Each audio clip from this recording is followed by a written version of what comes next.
Hello guys, this is a video to understand more about the topic of electrolysis. Electrolysis is defined as the breaking down of ionic compound, whether molten or aqueous, using electricity.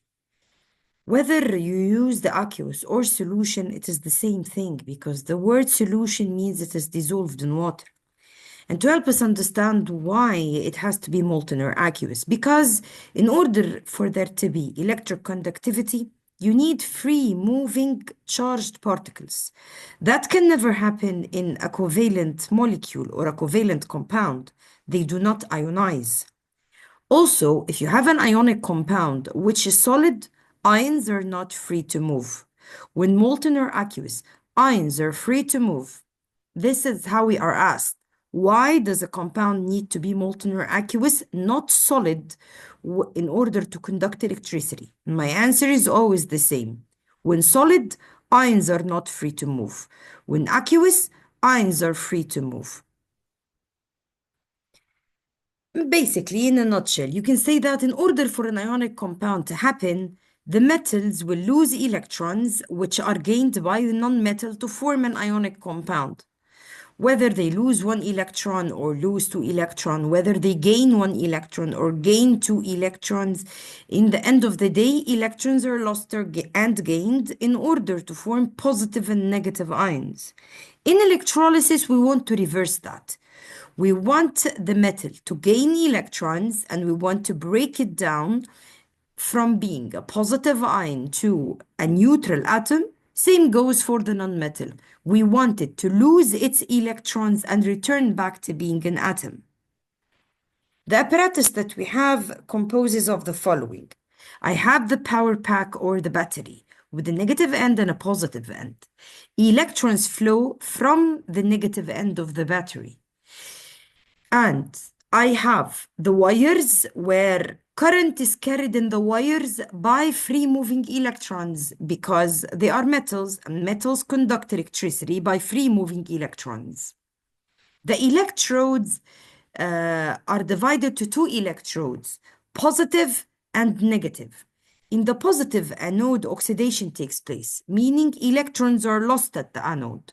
While in the negative electrode, we have reduction, as electrons are gained in the cathode. The electrolyte is what I am using, whether aqueous or molten ionic compound. And remember, electric current is carried out, is conducted in the electrolyte by the free moving ions, while in the wire, the current is conducted by the free moving electrons.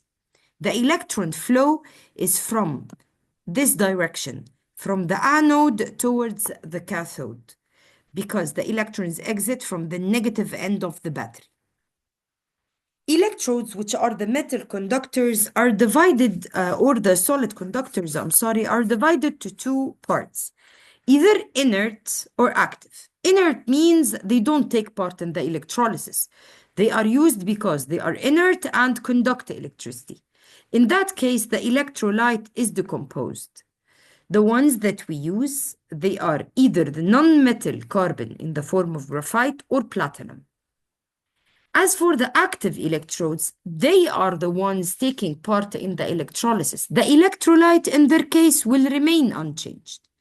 Active electrodes can be any metal, but we mainly use copper and silver. The electrolytes can be, like we said, molten or aqueous ionic compounds.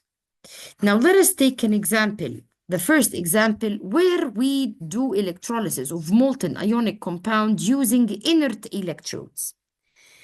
Always, always, always, the product at the anode is the nonmetal as an element, not an ion.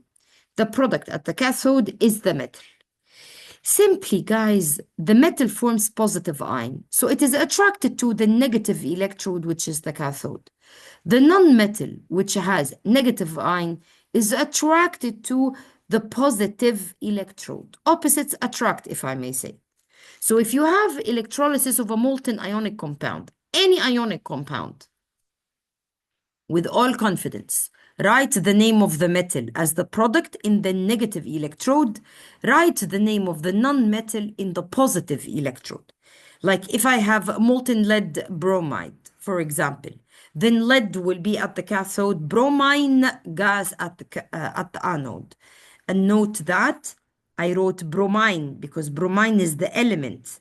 I'd write here is the name of the ion, Br negative. Don't make this mistake. When you are writing the name of the product at the anode, write the name of the element as it is in the periodic table. So for example, if I have molten sodium chloride, chlorine is the product at the positive anode. So what do I see? I see bubbles of a green gas and I test them by they bleach damp litmus paper. If I have lead 2 bromide, product at the anode is bromine. You notice the non-metal. And what do I observe? Bubbles of a brown or orange gas. Bromine at the high temperature is not a liquid. It will be a gas because the temperature is very high. Also, it is a bleacher. If you have aluminum oxide, the non-metal that you have from the oxide ion is the oxygen. So this is what comes out at the anode. And it is observed as a colorless gas, the 3 lights a glowing splint. In the cathode, you note that I wrote the name of the metal exactly as they are because sodium, that's the name of the element. Lead, that's the name of the element. Aluminum, same goes here. The observation for all of them is the same. Drops of silver metal liquid. Whatever the metal you are using, this is how you see. Some would ask me, what if it was copper? If you were faced by copper, then it will be a pink-brown metal. But for all other metals, they are drops of silver metal liquid. Now, in case of electrolysis of aqueous ionic compound, I have extra ions. The word aqueous means dissolved in water. So in addition to the ions from the ionic compound, I have the positive hydrogen ion and the negative hydroxide ion from the water. All negative ions are attracted to the positive electrode. All positive ions are attracted to the negative electrode. So which one will be discharged or produced? There are rules of discharge, and to sum them up. In the positive anode, if you have a halide, then a halogen is produced. For example, I have chloride, then chlorine is produced. I have bromide, then bromine is produced, and so on. What if I don't have a halide? If you don't have a halide, then oxygen is produced. And the oxygen is produced from the hydroxide ion. Okay? Like copper sulfate, oxygen is produced from hydroxide. Silver nitrate, oxygen is produced from the hydroxide, and so on.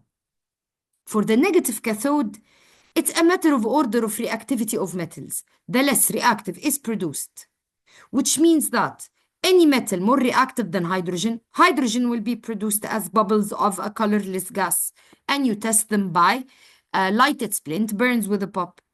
What if the metal was less reactive than hydrogen, like in case of copper, for example, or silver? Then the metal will be produced. If I have copper sulfate, copper is produced. Silver sulfate or silver nitrate, silver is produced.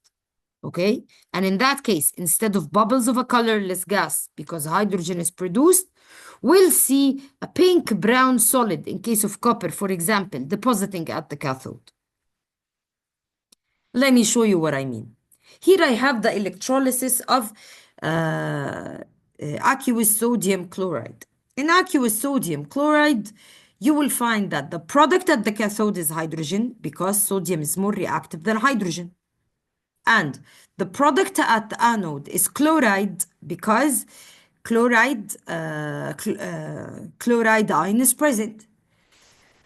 If I remove the hydrogen ions and I remove the chloride ions from the electrolyte, then what do I have left? The electrolyte left is sodium hydroxide.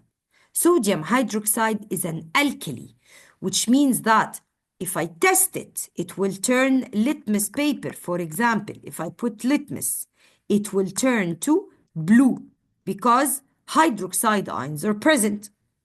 Because sodium hydroxide is the electrolyte left as you remove the H plus ions, okay?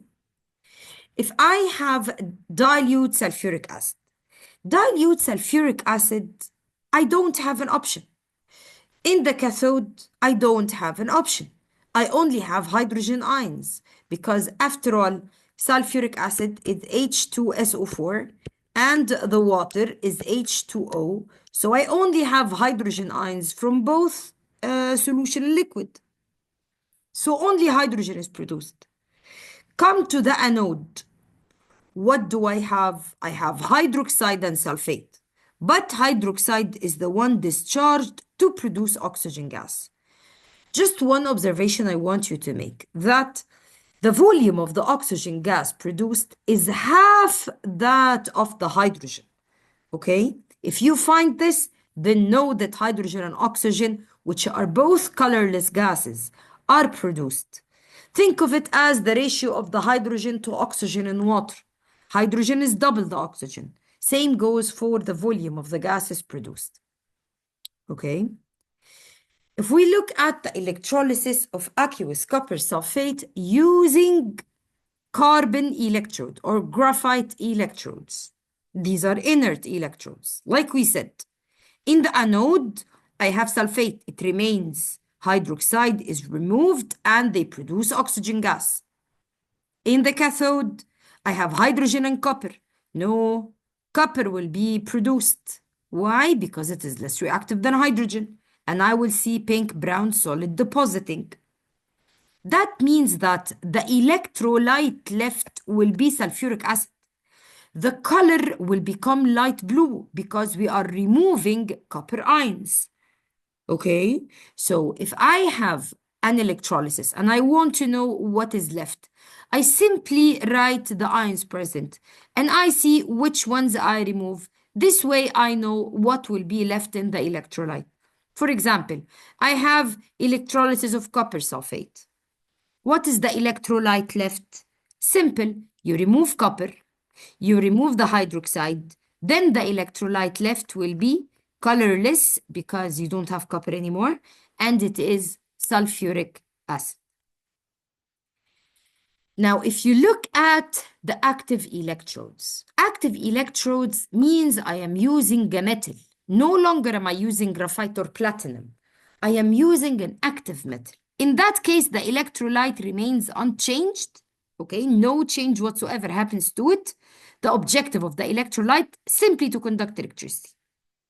The changes happen to the anode, meaning the anode will lose copper ions to the solution. The copper in the anode will lose electrons and change to copper ions in the solution. Copper ions will then go to the cathode to gain electrons and deposit again in electrolysis using active electrodes or copper electrodes in our case. Copper atoms in the electrode will lose electrons changing to copper ions in the electrolyte. Then copper ions will gain electrons and deposit as copper on the cathode. This is the only thing happening. What about the electrolyte? No, nothing happens.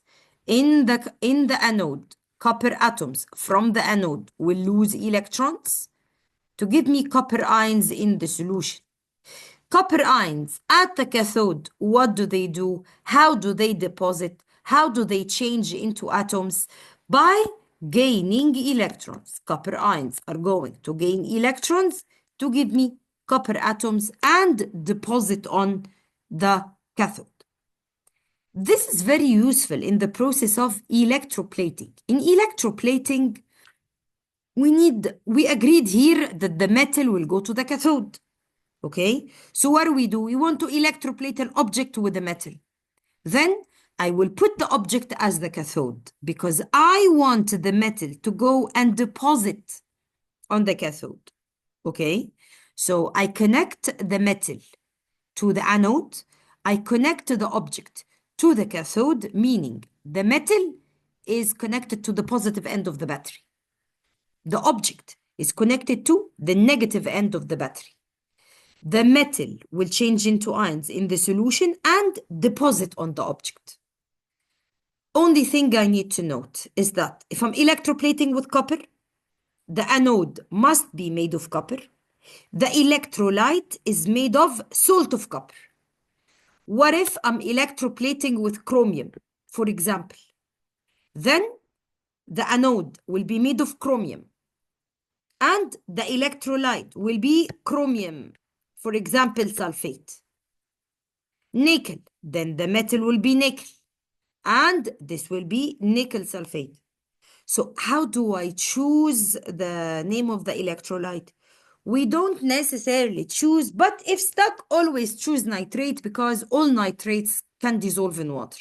Choose chromium nitrate, chromium nickel nitrate, whatever. Okay, if you don't have a name to choose from a list, usually there is a list and we choose from. Last, we're going to talk about the extraction of aluminum using electrolysis, which is another use of electrolysis, which is extracting reactive metals. Reactive metals cannot be reduced by carbon. I have aluminum. The ore of aluminum is aluminum oxide. If I heat aluminum with oxide with carbon, nothing is going to happen because carbon is more reactive than aluminum. So what do? We do electrolysis of molten aluminum oxide. Because remember, if aqueous hydrogen will be produced, remember. So it is molten aluminum oxide. And we dissolve it in cryolite. Cryolite is used as a solvent in order to lower the temperature of operation. And it is used to improve electric conductivity. The electrodes we are using are graphite, so aluminum oxide. What will be the product at the cathode? Aluminum. What will be the product at the anode? Oxygen gas from the oxide, ions of the aluminum oxide. Now, there is only one problem.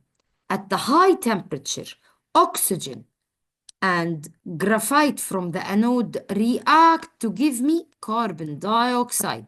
So we end up having to change the electrodes constantly because they erode, okay? Because carbon in the anode will react with the oxygen produced at the anode from the oxide ions in the mixture from the bauxite, يعني, which is aluminum oxide, to give me carbon dioxide. Okay, that's it, guys. If don't hesitate to approach me if you have further problems in electrolysis. Good luck in your studies, everyone.